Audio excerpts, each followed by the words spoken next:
인권, 정의, 평화를 지향하고 국민과 소통하는 방송 CNN 21 방송. CNN 21 방송은 지오그룹, 3.1운동 유네스코 등재 국회기념재단, 대동문화재단과 함께합니다. 한발 빠른 뉴스 채널, 세상을 바꾸는 힘, CNN 21 방송. 안녕하십니까, 이정아입니다. 오늘은 성공적인 창업의 마인드에 대해서 이야기를 할 건데요. 여러분 함께 하시면 창업하는 데 도움이 되시겠죠. 좋은 마인드를 얻어가실 수 있을 겁니다. 옛날에 집신장수 아들과 아버지가 있었어요. 이 매달 장날이 되면 집신을 정성껏 꼬아서 아들과 아버지가 내다 팔았는데요. 장에 가서 집신을 다 벌려놓으면 사람들이 이래저래 살펴보더니 아버지의 집신을 사가지고 가는 거예요. 아들의 집신보다 훨씬 비싼데도 말입니다. 또 이렇게 점심때가 되기도 전에 아버지의 것들은 다 품절이 되고 말았어요. 그런 이후에야 아들의 것을 한두 개 사가지고 가셨죠. 아들은 이제 그 집신을 모아서 등에 지고 오면서 집에 돌아오는 길에 부화가 나죠. 짜증도 나고 왜 그러지? 하면서 다음번 장날에는 더 정성을 들여서 공을 들여서 만들어야 되겠다 생각을 하고 정성을 들여서 또 꼬고 갑니다. 그런데 여전히 결과는 아버지의 집신을 또 품절이 되는 거예요.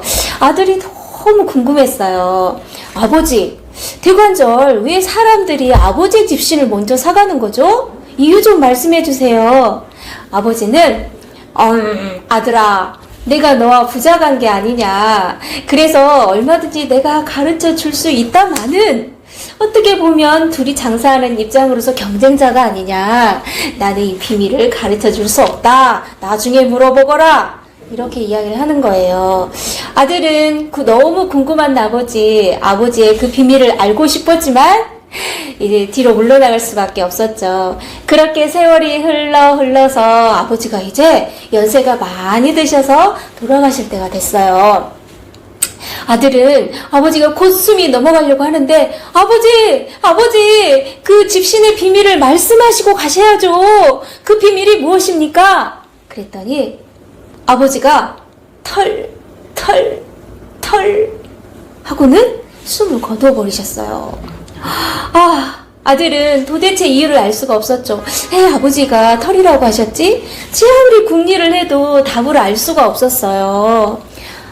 이제 포기를 하고 아버지가 만들어 놓은 그 집신을 기념하기 위해서, 오랫동안 봉헌하기 위해서 창틀에 이렇게 딱 놓아두었어요. 다음날 햇볕이 그 창틀을 타고 집신을 비췄는데 아들이 이렇게 물끄러미 쳐다보다가 갑자기 하고 탄성이 나왔습니다.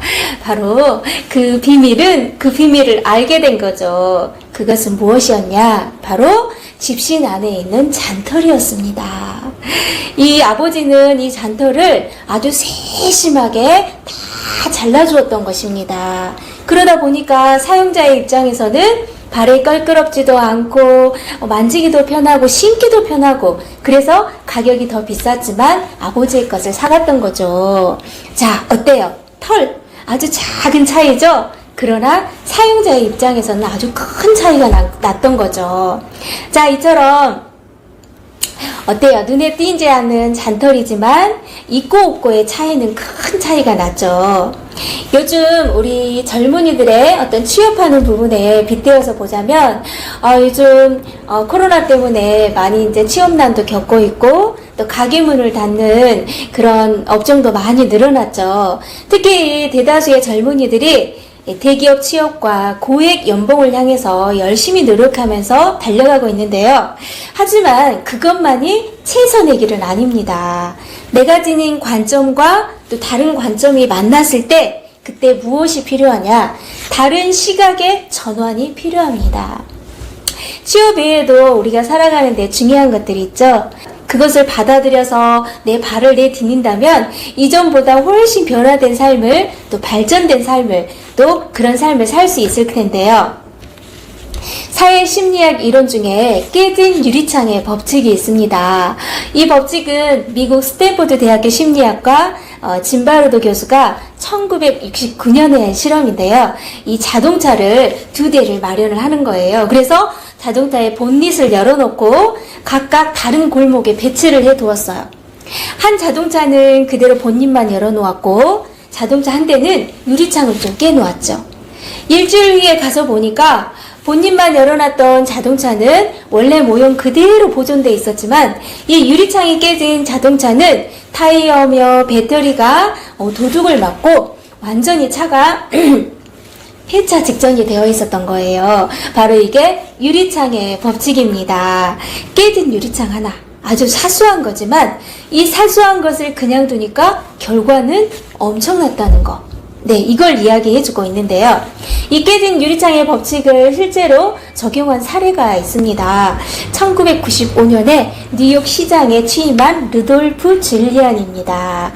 그때 이 뉴욕시는 1980년대에 굉장히 슬럼화가 돼 있었어요. 그래서 경찰이 손을 댈 수 없을 정도로 거리 곳곳에서는 낙서가 이렇게 만방했고, 그리고 특히 지하철 내에는 우범지대여서 이 관광객들이나 시민들조차도 무서워서 이 타기를 꺼려하는 그런 상황이었죠. 그래서 이 여행객들 사이에 뉴욕의 지하철은 절대 타면 안 된다라는 말이 밑돌았을 정도로 아주 심각한 상태였는데, 그때 그런 상황에서 이 시장님이 청소를 시작을 했어요.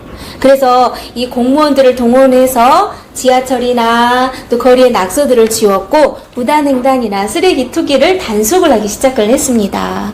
이것을 보면서 시민들은 감시 카메라를 설치를 해도 이 우범지대가 단속이 안 되는데 저런 낙서를 지운다고 무슨 효과가 있겠어? 하면서 비방을 했었어요. 그런데 결과는 놀랍게 나타나게 됩니다.